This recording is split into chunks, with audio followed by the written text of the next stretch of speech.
Teorías de la organización, un breve recorrido histórico y contextual sobre los aspectos importantes a destacar como objeto de estudio. La teoría organizacional estudia las estructuras organizacionales y su diseño, comprende el análisis comparativo entre la teoría clásica, la escuela estructuralista, el enfoque de sistemas y el de contingencias. En otras palabras, se encarga del estudio comparativo de todas las corrientes que se relacionan con la administración, la cual es la descripción y explicación de la naturaleza, tipología, estructuras, procesos y funciones de las entidades. Sabemos que la administración es aplicable a todo tipo de organizaciones, pero ¿qué es una organización? Puede ser entendida como el desarrollo de una estructura intencional y formalizada de funciones o puestos, o como una entidad económico-social, es decir, una empresa, integrada por individuos y recursos monetarios, tecnológicos, materiales, etcétera, que genera beneficios para la sociedad y en la cual se basa el desarrollo de toda una nación. Partiendo de lo ya mencionado, el objeto de estudio de la administración es la organización. Por lo tanto, vamos a profundizar un poco en su historia. Para empezar, la administración surge de manera incipiente desde que el ser humano comenzó a trabajar en grupo como una asociación de esfuerzos para lograr un objetivo determinado. Analizando un poco de lo que estamos proyectando, el hombre aprendió que para subsistir debería trabajar, buscando en sus actividades mayor efectividad, pero también entendió que no podía hacerlo solo. Se organizó en grupos para alcanzar sus objetivos. Esto significó una incipiente aplicación de la administración, cuyos procesos fueron evolucionando. Poco a poco, la humanidad fue comprendiendo cómo debía organizarse para satisfacer mejor sus necesidades. En este proceso, aprendió de sus éxitos y también de sus fracasos. Estas experiencias fueron pasando de generación en generación, se requirió mayor organización. Entonces surgieron los líderes, quienes se encargaban de guiar las acciones de la comunidad. Al pasar del tiempo, justamente con la creación del Estado, toda esta estructura social empieza a tomar una forma diferente, es decir, nacen las bases para la ciencia, la literatura, la organización política, el urbanismo, la división de clases, los negocios, el derecho, y al mismo tiempo que toda esta serie de procesos intelectuales, políticos, sociales y económicos evolucionan, la administración también lo hace. Centrando nuestra atención en la antigüedad grecolatina, podemos destacar el castigo físico como parte de la supervisión del trabajo. También podemos decir que los grandes avances de Occidente se fundamentan en esta etapa. Más adelante, ya con la aparición del cristianismo, se promueven principios que actualmente siguen siendo prácticos en la administración, tales como la autoridad, la jerarquía, la disciplina, la organización. En la Edad Media podemos destacar que surgen los gremios, aparecen los talleres y pues las formas de organización eran realmente complejas debido a que las decisiones en torno a la administración dependían del señor feudo. Otro de los aspectos a mencionar es la revolución industrial, de la cual podemos destacar los cambios en la producción, la necesidad de atender la producción en serie, disminuye el trabajo artesanal y pues bueno, algunos ejemplos, los capataz e inspectores eran los funcionarios de la administración. En este sentido, la revolución industrial es una de las etapas predominantes para la administración, ya que debido a los movimientos laborales, pues se necesitaban procesos más efectivos, eficientes y eficaces. Hemos llegado al siglo XX. Gracias al desarrollo tecnológico e industrial surge la administración científica. Taylor es el primer individuo que promovió la organización científica del trabajo, por lo tanto, se le considera como el padre de la administración. En 1903, Taylor ya nos está hablando de lo que es la eficiencia y la productividad.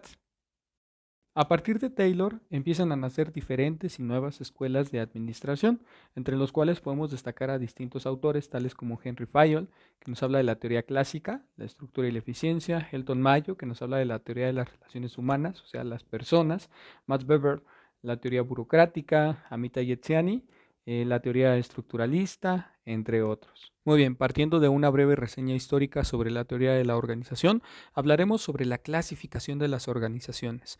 En la actualidad, los avances tecnológicos, sociales y económicos han originado el nacimiento de un sinnúmero de empresas. Por eso es indispensable precisar sus características y clasificarlas de acuerdo con el rubro que les corresponde. Las de tipo industrial se encargan de la transformación y extracción de materias primas, renovables o no renovables, es decir, por ejemplo, pesqueras, petroleras y mineras. Las comerciales trabajan como intermediarias entre el productor y el consumidor y se dedican a la compra y venta de diferentes artículos o productos terminados. En lo que respecta a las de servicio, su función primordial es brindar un servicio a la sociedad en general, con carácter lucrativo o no lucrativo. Hablamos del transporte, turismo, restaurantes, etc.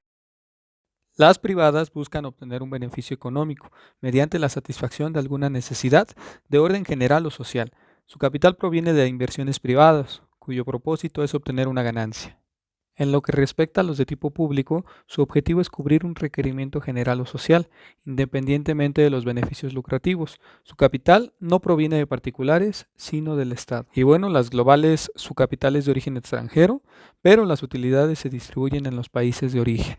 Así como también en lo que respecta a la magnitud, pues bueno, va dependiendo de las variables y de las categorías que se asignan en cada país para establecer justamente el tamaño de la empresa.